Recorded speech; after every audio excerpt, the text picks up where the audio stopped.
I think the most important thing about this project and how I've evolved as a photographer is to have a direction and a purpose.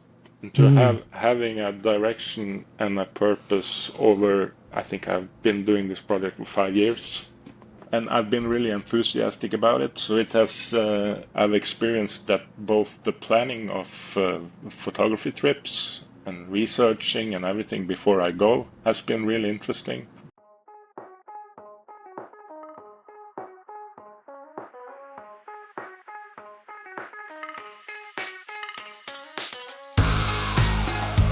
Well, hey everyone. Welcome to episode 435 of F-Stop, Collaborate, and Listen. I'm your host, Matt Payne, and today I'm joined by Klaus Axelsen, one of my personal favorite photographers from Norway. His work is grounded, thoughtful, and rooted in deep connection to place. Klaus has built his practice around the quiet beauty of intimate scenes, those subtle moments in nature that often go unnoticed.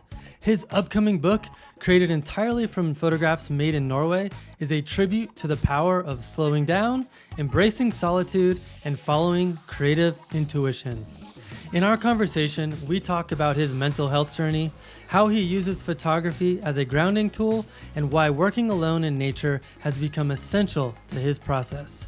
We also dig into long-term projects, the challenges of curation, and what it means to remain authentic in a social media-driven world. Be sure to stick around until the very end of the episode to learn all about our FLM tripod giveaway. All right, well, here's my conversation with Klaus Axelsen. All right, Klaus Axelsen, it's great to have you on the podcast.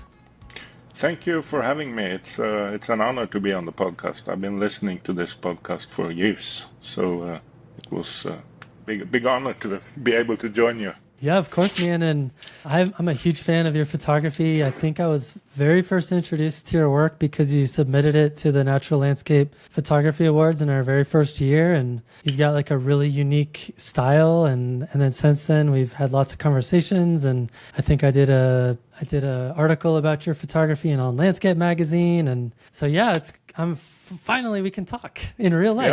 Yeah, it's really nice because we've only corresponded through mails and stuff like that. But I really appreciated that article in On Landscape magazine because you were highlighting things about my photography that I wasn't aware of myself. So you were able to articulate some deeper things that resonated with me. So it's spot on what I didn't say myself, but when you wrote it, I realized it's true.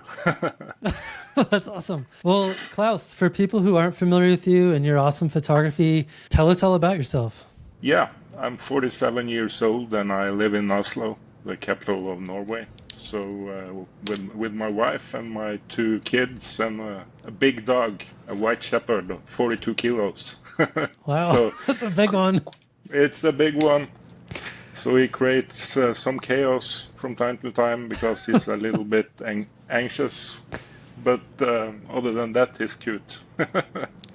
And I grew up in the northern part of Norway, so all up to Finnmark. And that's quite far north in Norway. And then I studied and eventually moved to Oslo to get work.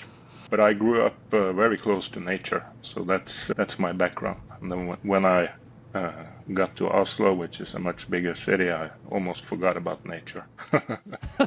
For some years, yeah. What did you go to school for, and what did you do for work? I have a master's degree in political science. So Oh, wow. that's my background. And then when I was finished studying, I went to Oslo and I talked to a neighbor, and they needed some people to work in their consultancy.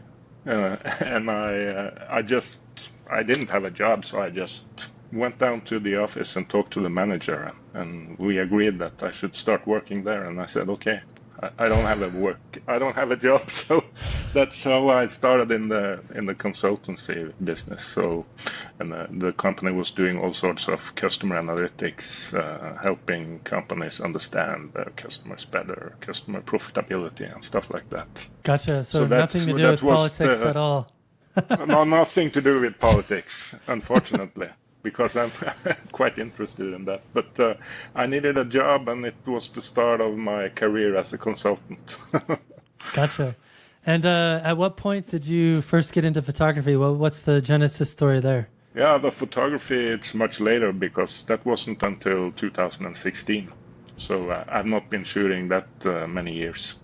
Hmm. So I bought a Sony A6000, I think, because Sony was ahead in the mirrorless market.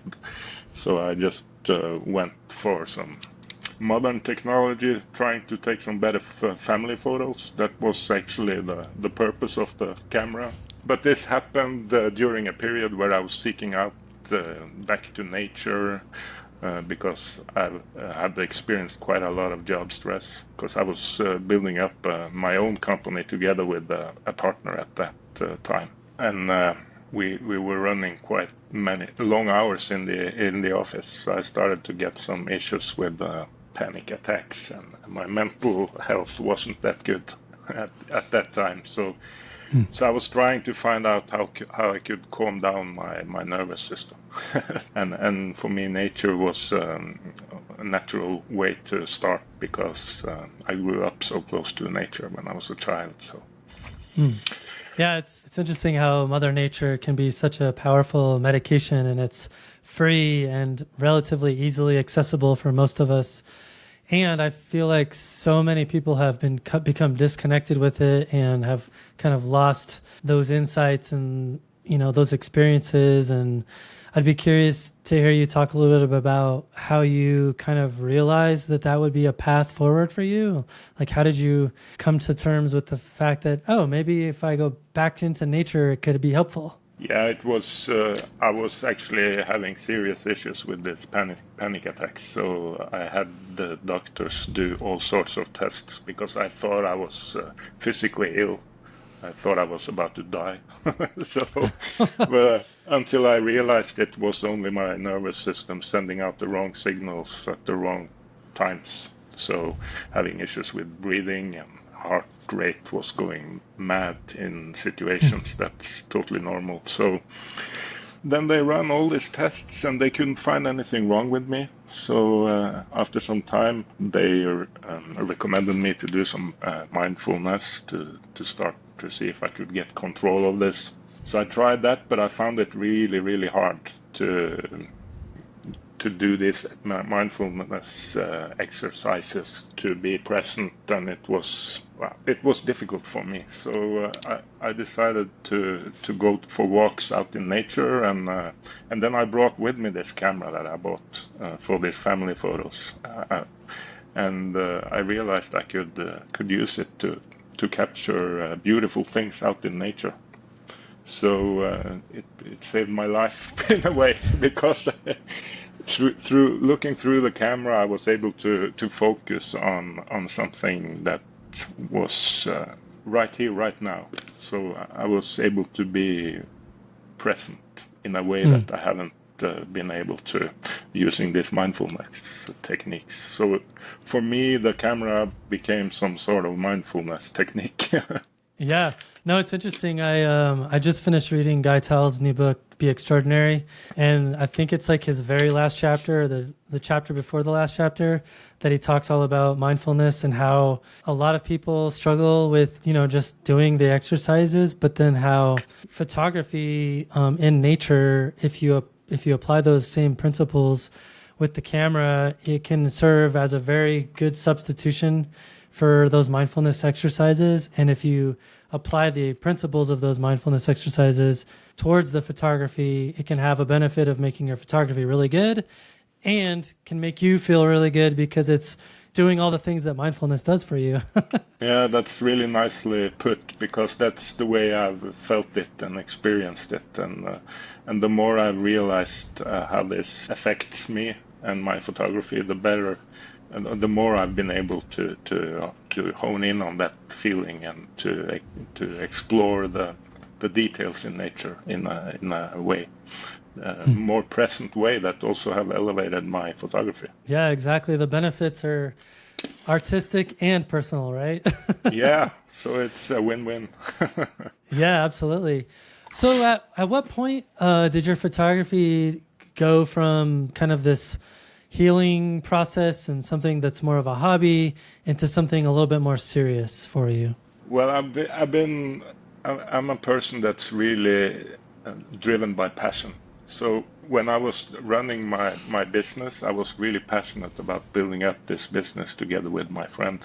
And then we sold the business, and I had to work for the company that bought us for a couple of years. That was a little bit like being in a prison. And then my passion for the business and the branch and the niche and the consultancy things faded a little bit. But my passion for photography was increasing by a lot. So I was all over the place doing photography, reading photography magazines, following YouTube channels, listening to F-Stop, Collaborate and Listen. Was all over the place. So my passion shifted towards photography. So I was actually thinking about if I could make a living from photography in some way. But I didn't find a way until I was contacted by Lofoten Tours. Oh yeah, sure. Yeah, because then I could supplement my income with workshop guiding. So I've recently been guiding workshops in Lofoten and northern Norway. And that's So that was that's Arld and Stian, right? Yeah, that's right. So I work for Arl and Stian. Up in Lofoten. Yeah, and obviously having a regular paycheck makes photography a little bit more feasible.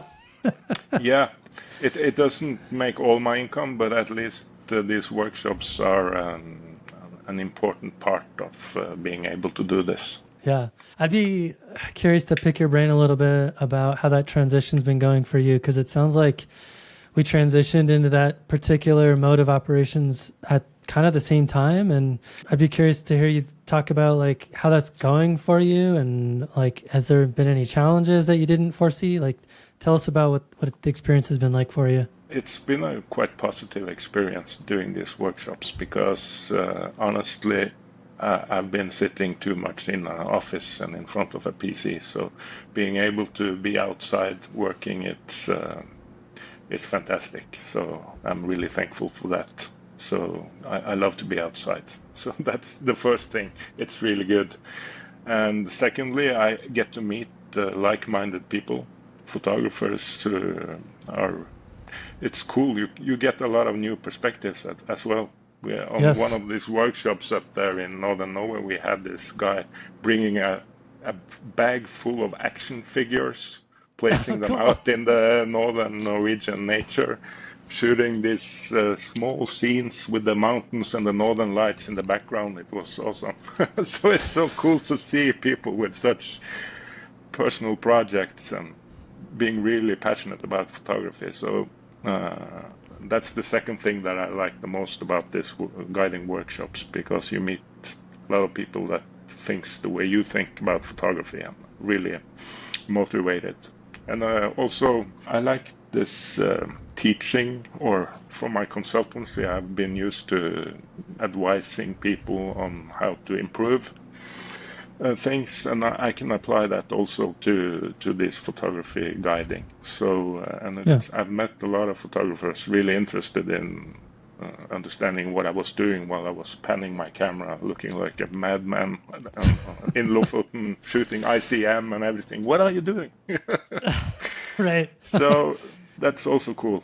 That is cool. Yeah, that's one of the things I love about it too. It's interesting. I'm wondering if there's been any part of doing workshops that you were like, I did not think this was going to be a part of the deal, or I didn't anticipate this challenge, or has there been anything like that? Yeah, it's all about the northern lights, because Right. when you're in Lofoten for 2 months, running a lot of different groups, it's a 24/7 job, because the northern lights can happen anytime. So you need to be ready at any moment. So that can be a challenge. So Yes. actually just getting rest, because sometimes you just need to rush out and capture the northern lights. So Yeah, it's funny because I feel like a lot of people kind of coming into landscape photography and wanting to do it more full time, they see workshops as kind of this easy way to make money and make it viable. But I think not everyone has put in the thought process of like it's actually a lot of work. It's a lot more challenging than it might seem on from the outside. That's a good point. It's a lot of work, so it's hard work. So it's not easy money, Yeah, but exactly. but I'm happy with it because I get to be outside because I don't want to sit in front of the computer for Yeah, hours each day. So that's a blessing for me. absolutely. Well, let's talk about your upcoming book project. What inspired it, and why did you choose to focus solely on scenes from Norway? Well, originally it wasn't a book project. It was a photography project that I didn't know what would be the end outcome or if it would be any product or book or whatever. So, but I started back in 2020 this project that I call Artwork of Nature. And it started actually on a workshop. I was on a workshop, and that was what started the project because we went up to this amazing rock formation up in Nordland in Norway. It's called the Marble Castle, and it's a really small area along a river with some fantastic marble rock formations and the water flowing and interacting with the rocks. So it's amazing, but it's really small. And this instructor said that we were going to stay there the whole day. And I was like, shit, are we really going to be at this place for the whole day? Jesus, it's so small, this area. I couldn't understand how that was possible. But the light wasn't any good then. So we just had to sit there and eat, have some coffee, and then I started to envision a photo. And that was the first time I experienced that I was able to sit there before I even pulled my camera out of the bag. And I was seeing the scene. And when the light improved, I just went down there and shot the photo that I had envisioned in my mind. And then that was my first experience of real creative flow because I just had to go. I knew exactly what I had to do when the light improved. And then that photo I called Artwork of Nature. So that's why I also call the project that. I feel like I have in my mind the photo you're describing, or at least some photos from that area that you've done that I'm really fond of, that I know also did really well in NLPA, like dripping water and these like really interesting rock formations and these swirly patterns of rock. Yeah, it's true. It's true. It's an incredible area. So it's fantastic. It looks like a lot of fun to me. Yeah. It's super fun. And that also sparked my interest in these smaller, intimate scenes. So from then on, I've been really passionate about that. And the project grew from there I started to be really enthusiastic and passionate about finding new places that's interesting in terms of geology or some other cool features. So I started to plan my trips to get more materials for the project. But at that time, I didn't know it was going to end up like as a book because I was just gathering a lot of materials. And after some years, I had just put everything into one gallery on my website, called it Artwork of Nature, and I thought it was nice. And then I suddenly one day I started to think about this project has now grown out of this collection. I need to curate it better. So that's when I started thinking about maybe it could be a book. Maybe there's a story here. So I started working with curating the gallery, and I went to this local photo store and I got printed this really small photos, hundreds of them, and placed them in the apartment on the floor to try to see if I could find some patterns, a story, underlying story that could help the curating of the photos. That's a really good idea. Yeah, it was quite nice because I was able to see all these visual connections. So that's sparked the process that ended up with the chapters in the book. So that's probably what I've learned the most about from during this project. That's the curating part. When I had all this material, how can I organize it? I knew there was a story there, but I wasn't sure what the story was. So I needed to spend quite a lot of time trying to see these visual connections and everything, colors and textures, and yeah. I don't know about you, but like I have found that part of photography to be probably the hardest thing in terms of curation. Like I could look at 100 of my images and I'm like, I like them all, you know? So like, how do I narrow it down to the ones that make sense and like tell part of this story or have a overarching theme? And I think when you have a body of work like yours where it has like a theme to it, like you call it the artwork of nature, and like it's about patterns and shapes, like to me that makes it a little bit easier because you have like a filter to run things through. But I found that if you don't have that specific of a focus, it becomes very difficult. Yeah, I find it, I agree, and I also find the curating part the most difficult. And I've been struggling with that all since I created my website. I just couldn't figure out how I should organize all these photos. So I think, but working with this project, and as you say, having this filter with the artwork of nature and the shapes and the textures and everything, that helps with the purpose. And then the curating becomes easier. Right. And also when you push yourself, because you know you're going to create a book, you work harder with it. You have to do it because it needs a story. You can't just have a greatest hits of Matt Payne or greatest hits of Klaus Axelsen. You need to have some rhythm in the book. So that has improved my curating abilities quite a lot. Yeah, I can totally appreciate that because I'm working on a book right now as well, but it's not. The theme is more around like my journey. So like having that filter, just the filter doesn't exist except for all the photos are Colorado. So in that way there's a filter, but it makes it a little bit harder because there's parts of the story that I want to tell where I don't have, it's not my best hits. It's like actually some of my worst photos because they're older, you know, right? Like, so, but I'm like, I still need to include the photo because it helps to tell the story to the reader. And so that for me, that decision-making process has become really challenging. Yeah. But have you got the story ready? Or do you... Story's good. Everything's laid out and done. I just found that particular part of the process to be quite difficult. And I've had a sneak peek at your book because you sent me a PDF version of it so that I could write the foreword. And, thank you.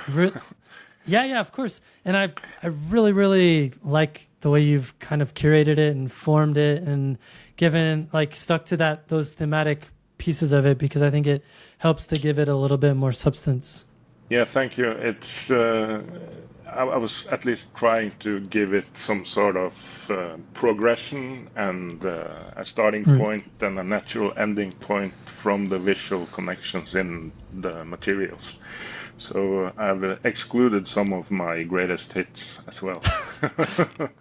Did you find that to be painful? Yeah, it's really painful. It's difficult. I know, because you're like, I like that photo. Right. Why can't it be in the book?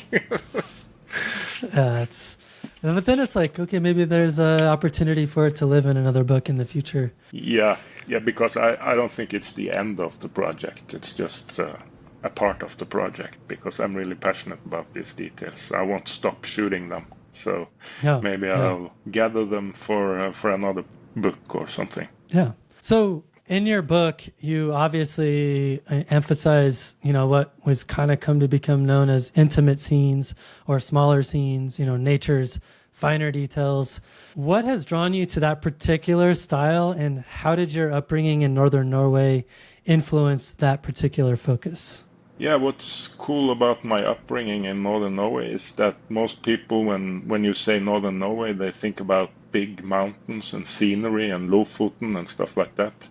But Finnmark is even further north, so we don't have these majestic mountains and the same type of scenery. But what we have is these amazing coastal areas. So when I was a child, we used to go to these beaches and look at these amazing pebble beaches, for example, with the insane colors. So I grew up with those smaller things. So that I think that has impacted how I look on nature and why I'm so interested in these small scenes. But of course, when I started out with photography, I was chasing the sunsets and the sunrises and the sceneries and everything. But when I really developed as a photographer, I got more and more into these scenes that I grew up with, especially these coastal areas up north. They are fantastic. Yeah, it's interesting. I got into a little bit of a debate on Instagram with a former guest of the podcast, and we were talking about, he posted this really awesome intimate shot, and I think it was like a beach scene from northern Spain or something like that, and it was just awesome and incredible. And I was like, oh, it's so cool to see you getting into this kind of stuff now. And he was like, well, yeah, it's become super trendy. So I thought I would jump on the bandwagon. And I was like, I don't think that's necessarily true. I think people are just discovering that there's a lot of potential in that form of photography. And it's a lot easier to kind of put your own stamp on things and to find things pretty much anywhere in the world. And they're a lot less condition dependent. Like you can find that stuff on a blue sunny day. You can find that stuff on a dreary cloudy day. You can find that stuff pretty much anytime, anywhere if you look closely enough. So I think people are coming around to the fact that like it's a really great way to expand your photography repertoire. Yeah, I totally agree. And it also helps you improve as a photographer, at least I think, because if you take the time to observe the smaller things, so the small details, you become more present while using your camera. You become more focused on the details. You get more deliberate in your compositions. So at least for me, it's improved my photography big time. Getting into these smaller scenes, because it's really important where you place the camera, what perspective you choose, what lens you choose, not the least, what you choose to exclude from the scene, because that's almost the most important with these smaller details. Yeah, and I think we share a lot in common with my next question. So I know that you've been reflecting on kind of the hierarchy in nature photography, where these intimate scenes are seen by some people as quote unquote more artistic. How have you reconciled that perception with your own enjoyment of shooting grand landscapes? Yeah, I felt, or I've put some limitations on myself, because as I grew into shooting more and more of these intimate scenes, I started in my own head to look a little bit down on the scenery shots and the bold mountains and the stuff like that. And I was like, should I shoot this? Or maybe it's not good or whatever. And this these thoughts in my own head, or the limitations I put in my own head, started to affect my experience of being out in awesome places negatively. So I found out that I couldn't be that snobbish or that snobbery. For me, it was at least snobbery. So I decided I need to put that in a bag and throw it on the ocean, because I can't I can't be like that, because I want to enjoy those moments. I love a fantastic sunset in a scenic location. It's wonderful, and why shouldn't I shoot it? Although it's not very expressive or artistic, I don't care. I like it, and then it helps me stay motivated and enjoy the outdoors. So for me, at least, I need to get rid of this snobbery. That's interesting. To be able to enjoy both the big scenes and the small scenes. There's no contradiction at all. No, I'm with you, man. I love them both, and I think there's a misconception out there that like I don't like grand landscapes. In fact, I love photographing grand landscapes. For me, what I've come to realize is that like a really good grand landscape that's unique and different from what's already been photographed in good conditions and good light is incredibly challenging to find. And It is. you're much, much more at the mercy of the gods and the weather and all of the things, right? Like there's a lot of things that are going against you. So your opportunities to do it well are pretty limited. And as I mentioned, I think to do it in a way that is kind of you and unique to you, that's even more challenging, which I appreciate the challenge, but there's very few opportunities for that. And I want to go back to something you said that I want to kind of push back on a little bit, because you said that it's not as expressive. And I was curious to hear you talk a little bit more about why you feel like maybe those types of photographs are not as expressive. Yeah, I think that was part of the snobbery because it was this idea that I express myself through these smaller scenes. So I might have got some kind of idea in my head that I couldn't do it with the larger scenes. It's not necessarily true at all, but I think that was the thoughts that were running in my head that put these limitations in. Yeah, no, I super appreciate that. And I'm with you, man. I feel like if you let that kind of language and that narrative live in your head rent free, it can actually limit you as a photographer. And it just goes back to the idea that I feel like the more open you can be as a photographer to whatever you encounter, whether that be an incredible sunset or a tiny little scene with super flat light that you have to play with a little bit more with more nuance. I think the more open you can be, the better photographer you're going to become. Yeah, I agree. Totally agree. So get rid of limitations in the head. Exactly. And get rid of that negative perception that this is better than that, right? Yeah, true. Like it's all awesome, right? It's all good stuff. It's good stuff, and as long as you enjoy it, why don't shoot it? Yeah, exactly. And I think that's that what you just said right there, I think is kind of why we've seen that shift. Because I think for people who have been doing landscape photography for over a decade and have kind of seen a lot of those moments and have done them in their own way, they probably have kind of felt a little bit a lack of enjoyment in doing it. And so they've gravitated towards doing the smaller scenes because they've kind of found more enjoyment from it. And I think that's all it is. I think people have just found it to be more enjoyable for them and in that part of their journey, and maybe they'll revisit it in the future, right? Yeah, I think so. And I've experienced a little bit of that myself as well. So I guess the interests are shifting as you develop as a photographer as well. So. Right. Who knows? Maybe next year all you're going to be focused on is macro shots of insects. Who knows? Yeah, who knows? Or street photography. Right.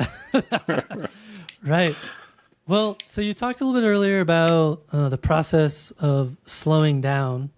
I'd be curious if you could kind of talk a little bit more about how you think your process of slowing down and focusing on those smaller, more subtle details might benefit someone who's used to chasing those big grand scenes. Yeah, I think that if they were spend time with these smaller things and look at them and relax and go through all these steps to just create intimate scenes, I think they might be more aware of small details, small nuances in the contrasts, small nuances in the light, smaller changes that's important for the scene. And if you start getting aware of that, I think you improve as a photographer because it's relevant both to the smaller scenes but also the big scenes.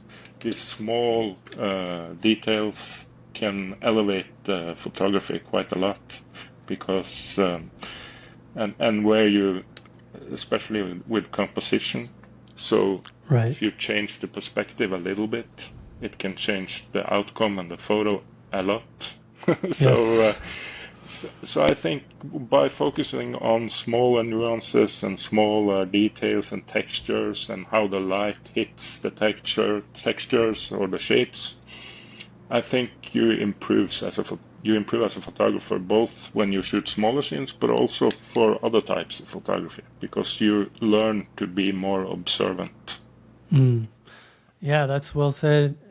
I keep coming back to the idea that like photography is a craft, and in any craft, like the more time you spend practicing and putting in the hours and putting in the time and failing and making mistakes and like learning from those mistakes, the better at that craft you're going to become. And I can only imagine that like if all you are into is like really good golden light at sunset and sunrise, you're missing out on like all of those other hours of the day that you could be practicing, maybe not making your favorite photos, but you're still engaging in the craft, trying to figure out composition, trying to figure out light, trying to figure out ways to make a good photo.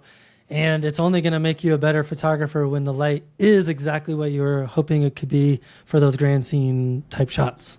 Yeah, that's true. And but another thing that's quite cool when you get better working with these details is that I think in a way if you spend some time at the place before you start shooting and get to know the place, you also get better understanding what story you want to tell about that place. So as soon as you connect with a place and take the time to connect with the details of a place, I think it's easier for you to convey that through your photography.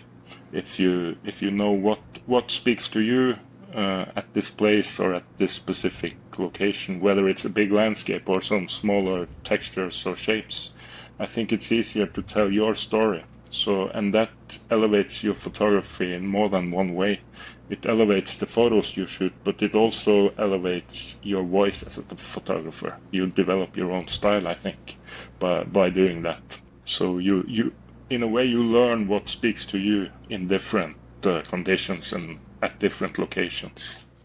Yeah, absolutely. And to your point, if your goal is to tell the story of a place through your vision and who you are as a photographer, it occurs to me that disregarding some of those bigger grand scenes is kind of doing a disservice to the overall experience, because you probably saw some of those scenes as part of your experience. And so if all you are into is photographing the smaller scenes, maybe it's a good challenge to try to find a way to incorporate those bigger scenes, especially if it's not in the most pleasing of light that you're like expecting, and see what you can do with it.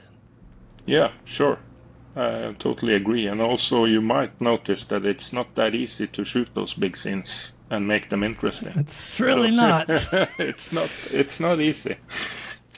Yeah, and I think that's why we see so much duplication and replication and copycat behavior in grand scenic landscape photography, because of how difficult it is to come up with something that's unique and original that actually works. Yeah, totally agree. And when you see a photo that's unique from maybe a known location, it's really cool. It's fantastic that someone is able to produce original work from places that have been shot to death almost. So yeah, it's quite cool. Yeah, I totally agree. So shifting gears a little bit, you're welcome, Michael Rung. Shout out to you for making fun of me for saying shifting gears.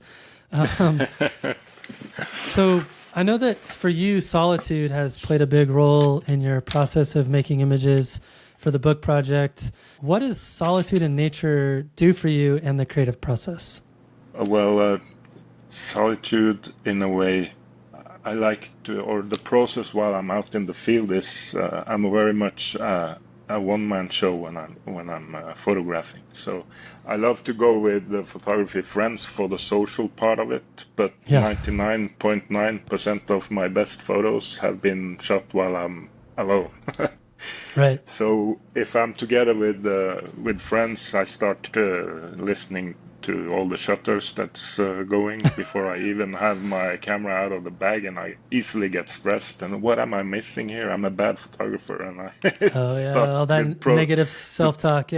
Yeah, negative self-talk, and they're seeing things here, and I'm not seeing anything, and blah blah. So I like to shoot alone.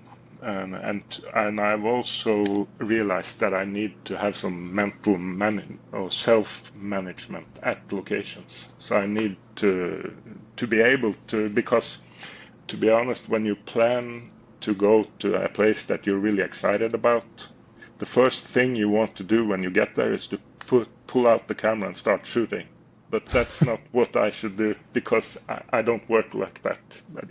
It's going to be crappy photos. So I need to sit down, have an apple or eat something and just walk around and before I pull out the camera. And that's what I was talking about, also getting to know the place, getting to know what speaks to me about the place, and then I can start working with creating photos. And that's hard to do if there's a lot of people running around shooting. I was going to say, that's one of the reasons why I prefer sunset over sunrise, because you can show up a couple hours early and just kind of get a sense for the place and like what there is to work with and understand, like the nuances of what makes that place interesting. And then you start to come up with some ideas about what can work later on and, get a kind of pre-visualize a little bit in terms of what different photos might exist at different times of the day. So I like to do that as well. Yeah, me too. And also if you get out there before anyone else is there, you get this quite calm experience while seeing all these opportunities. So it's a win-win. Yeah, do you struggle if you go to a location and there's a bunch of people there? I can struggle a little bit, yeah. Yeah. So I'm the same way. Like I just get annoyed. I'm like, because there's all this extraneous stuff happening, and I've gotten better at filtering it out and not letting it affect me, but it still can just kind of annoy me a little bit. Yeah, me too.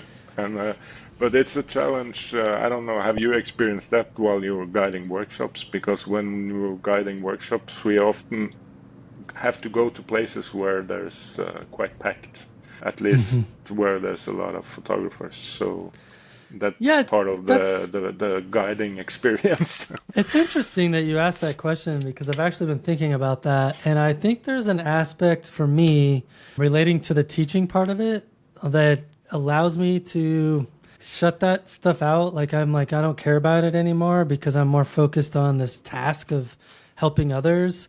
And I think that kind of refocusing of my attention frees up some part of my brain that allows me to then be creative still. So maybe the teaching aspect is actually pretty helpful. Yeah, that's true. I experienced something about the same when I was in Lofoten this winter. And the first few weeks, I was like you, a little bit annoyed when there was a lot of people. But then I started to adapt and focus more on helping people, and that freed up something for me as well. So that's a good point. Yeah, and I was able to also shoot a few photos myself on these locations, despite all the people. Yeah, and I don't know about you. I mean, it sounds like you were describing a moment where you were panning and people were like, "What is that guy doing?" Yeah. I personally have found I keep my camera out most of the time when I'm on workshops because I love to be able to show people how I'm composing shots, why I've chosen certain settings, why I chose to do certain things with the camera.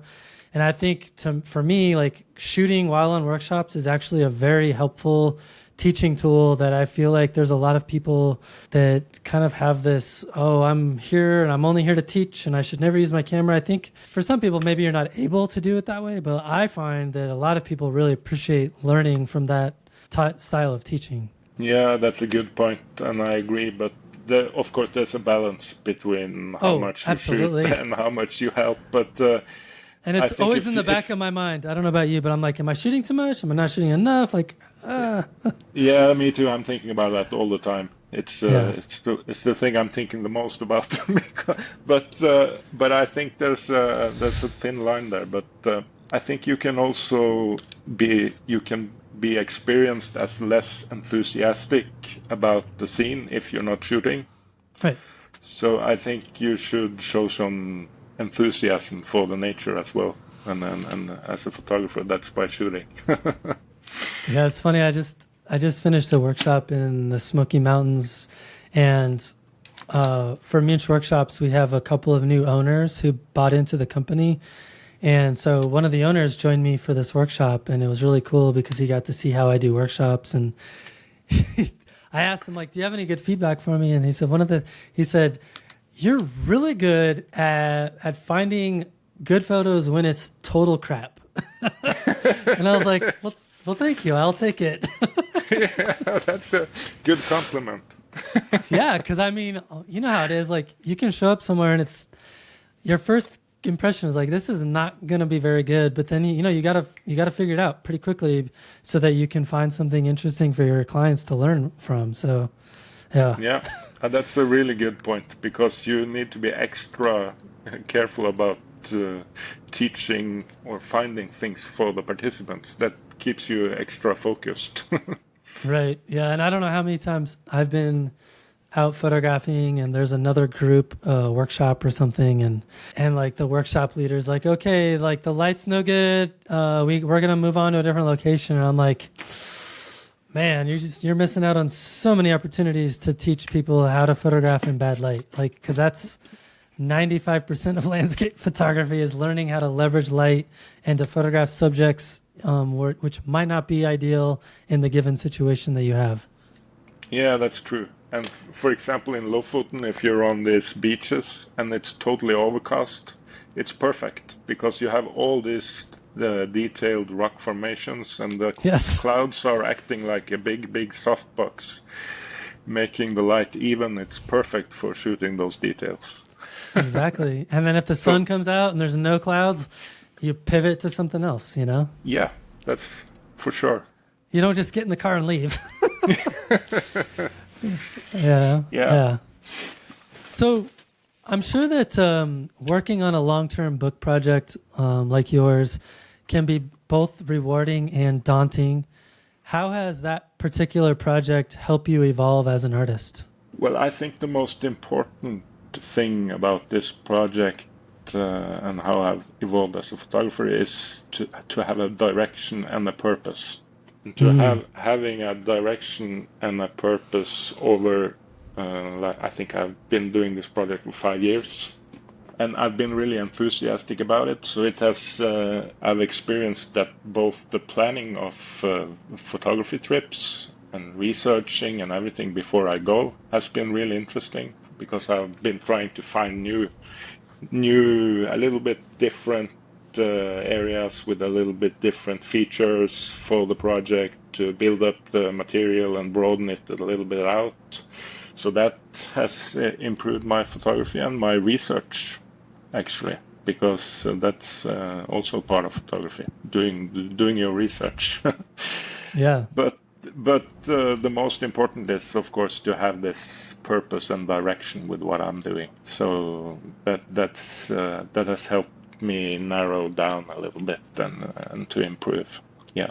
I really wanted to ask you about, and I don't even know if there's a total term for what I'm about to ask, but like working on a book project and you're like getting ready to release it, like, do you feel a little bit of like self-doubt in your mind or like confidence? Like, is it good? Is it not good? Like, are people going to like it? Like, is there any of those thoughts running around in your head? Yeah, they're always running in my head because I easily get stressed. So, and it's a personal project. So you're putting a lot of yourself out there. So I think those thoughts are coming and going quite often. Yeah. And I recently got a test print of the book, and I was like, oh shit, that photo, is it still there? And then I opened the book a couple of hours later, and okay, it's not that bad. It's actually quite good. So it shifts a little bit, but I try to put it away and then have another look at it and see if I still see that something has to be changed. There's still some smaller changes that can be done, but I'm quite happy with it. Yeah, that's the other thing too. Is like it's like you could probably work on it for another 5 years and make it better. So like at some point you just have to get it out into the world and get rid of some of those perfectionism things that are floating around in your head. How do you manage that kind of balancing between wanting to have the perfect book versus feeling like it's good enough? Like how do you balance that? It's hard to balance it because when I start looking at the new places to go, I think to myself, wow, I should go there and photograph that, and I should go to that place and photograph that, and then I could add that to the book, and then the book will be delayed with 2 years or something like that. I know. So it's hard, but when I put all those hundreds of photos out on the floor here in my apartment, I thought that it should be sufficient materials for a book. It's more about telling the story, actually, and there will always be opportunities for improving a book. So at some point, as you say, you just have to say it's got to go out in the world. Yeah, you gotta release it. So did you have any other people look at it for you to give you constructive feedback? Yeah, I've had a couple of people having to look at it and give a little bit of feedback, but it's difficult because it's my story and my project. So it's like they're not necessarily into my story. So it's the terms that you get the feedback you need to. And especially for me, I'm a very sensitive person for feedback. So you need to think carefully about how you process the feedback, Right. and because it needs to be filtered through your own project. And but it has been really good to get the feedback. It has improved the book for sure. But for me, as a sensitive person, you need to turn on the project filter in your head or in my head before I start processing the feedback, because there's not all the feedback that suits my project. So I'm assuming you're self-publishing. Are you? Yeah. How are you going about the nuts and bolts of figuring out like the cover and the paper and how many books? Like, what was your thought process for all of that? I've not done this before, so I have to be considered a rookie. So, in terms of book publishing, but I've tried to. I'm opening the pre-sales, and I let the pre-sale phase determine the number of books that I'm printing. Oh, okay. So that's just to get a hunch, at least, on the volume. And then what about like materials? Yeah. Yeah, I've decided to work with a printing company here in Oslo because I've been talking to several of them, and I felt that having them close, I can be there easily. I'm getting test prints on different paper types before I print the whole book, because I want to see what works the best and things like that. And then it's good to have a local printer. And I can even go to their printing facility to take some videos and use in the marketing of the book and everything. So quite a lot of advantages of using local printers. Yeah, I'm super jealous that you can do that. I don't have anything like that close by. No, it's a big advantage, especially the test prints. You can. Yeah, that would be super helpful in terms of like seeing how the photos translate on different types of paper and the thicknesses of paper, and like, do I really want to spend an extra $1,000 on this paper? Is it really going to be that much better? Those kind of questions, right? Yeah, so that's cool to be able to do. I don't know how many people have looked into printing their own book like this, but there's super cost-effective ways of doing it, where the quality is maybe not so good, and then there's ways you can do like pull out of the stops and spend like $50,000 to print 1,000 copies and everything in between. So like it's a pretty daunting process. It is. You must have some experience with that, with the MLPA book and everything. Yeah, we've experienced a lot of things. Yeah, because I've not experienced a lot of things yet, but I guess I have something coming. Yeah, I mean, first of all, having the ability to be on site while it's printing, very smart if you can pull that off, because oftentimes there's little nuanced things that need to be tweaked, like, it needs like 1% more magenta on that page, right? Yeah, like exactly. That's the kind of stuff that you just can't do unless you're there, right? Yeah, which is kind of impractical for most people. Yeah, but have you been able to be there and when they're printing the NLPA book?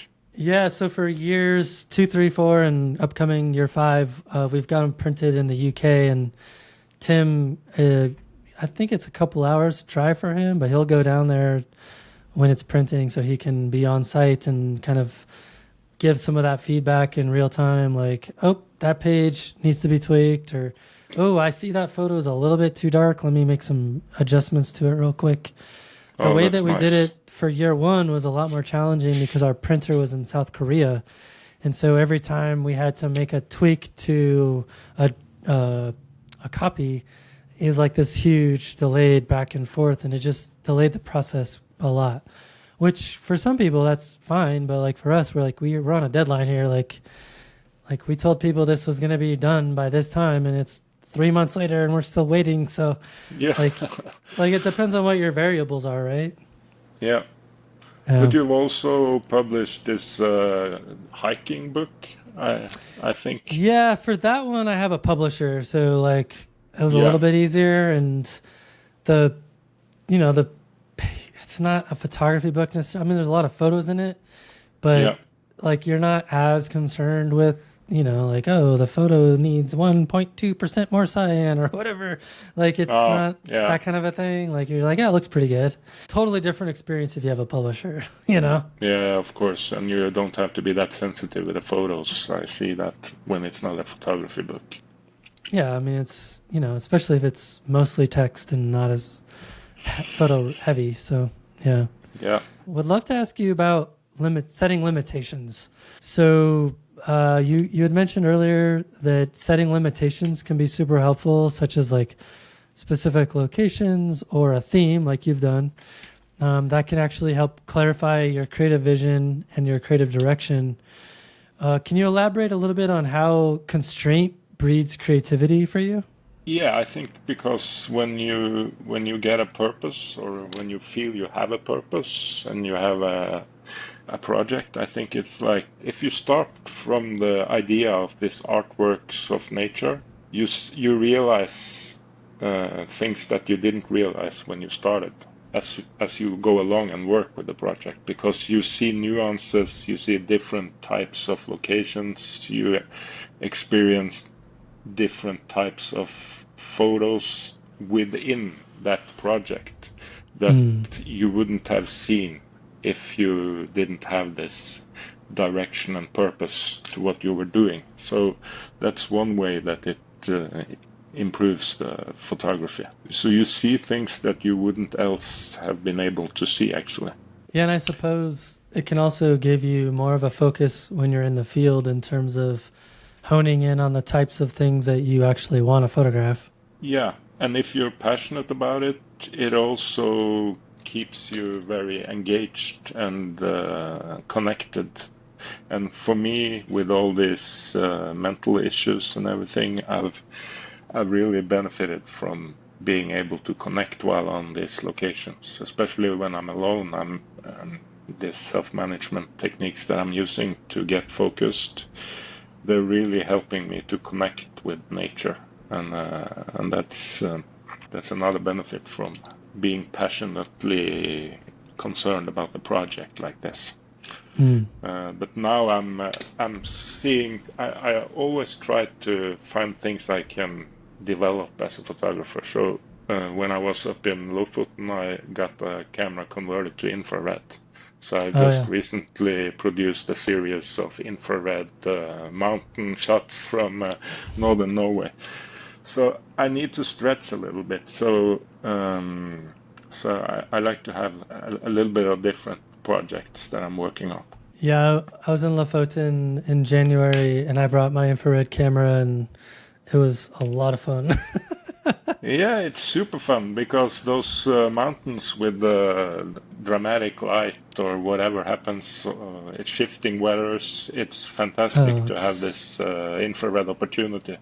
Yeah, and it can really kind of distill down scenes like that into their more core essence and give you a little bit more. It is kind of a creative limitation, right? Like you're photographing in black and white, infrared spectrum. So like you're limited, but that limitation can help give the photography a little bit more focus for that outing.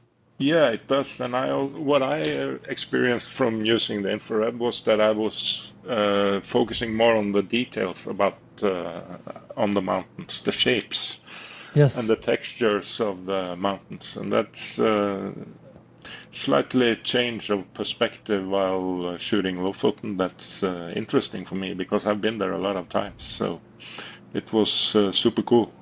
Did you do any infrared aurora? No, I didn't. I should have done it because it would Yeah, probably be cool. I didn't do it either. I was just thinking about that. Like, I bet that would be very interesting. Yeah, why didn't I do that? That's a good idea. Yeah, why not, right? Like it. Yeah, why not?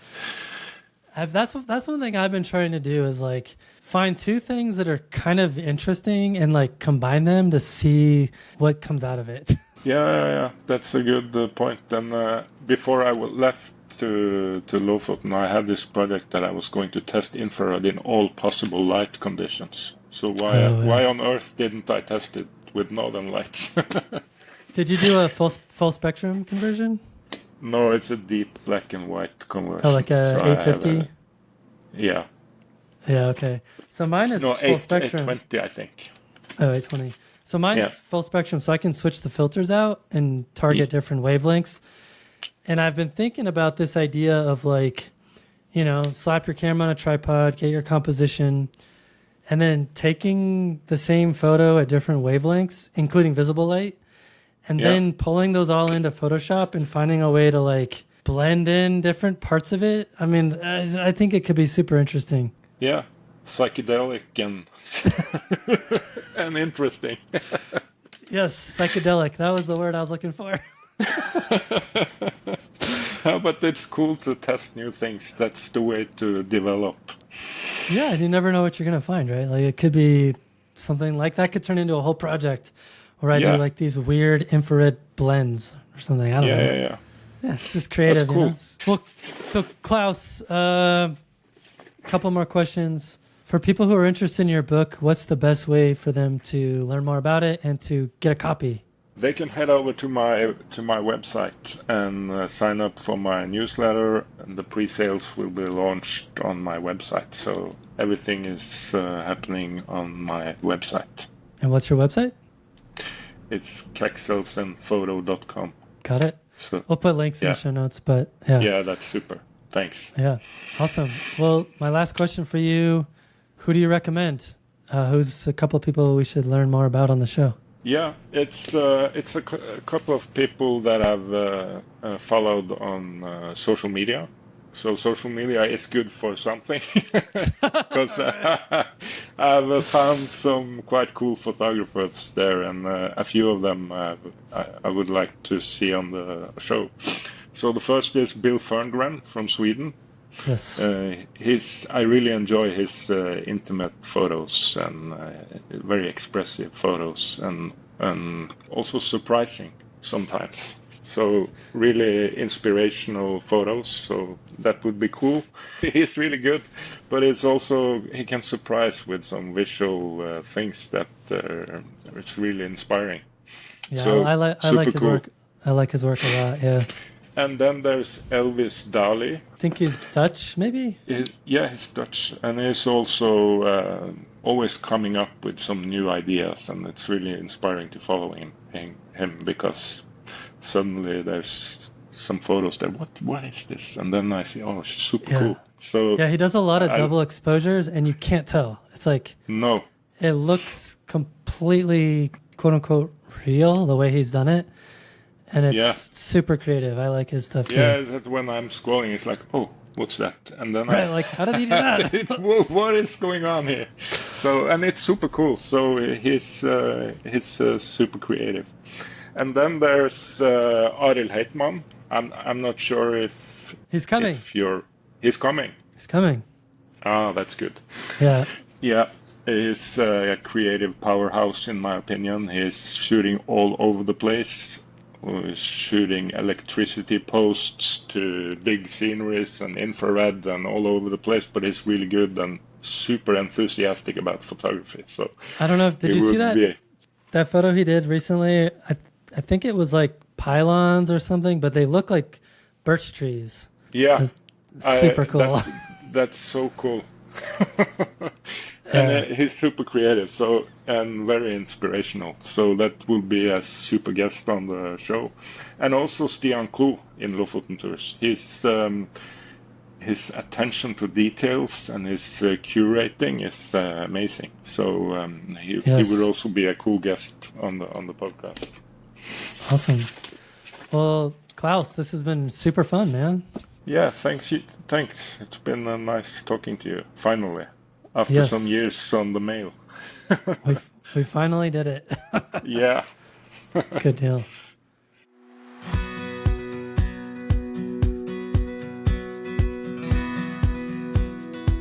Thanks for joining me for another fun episode.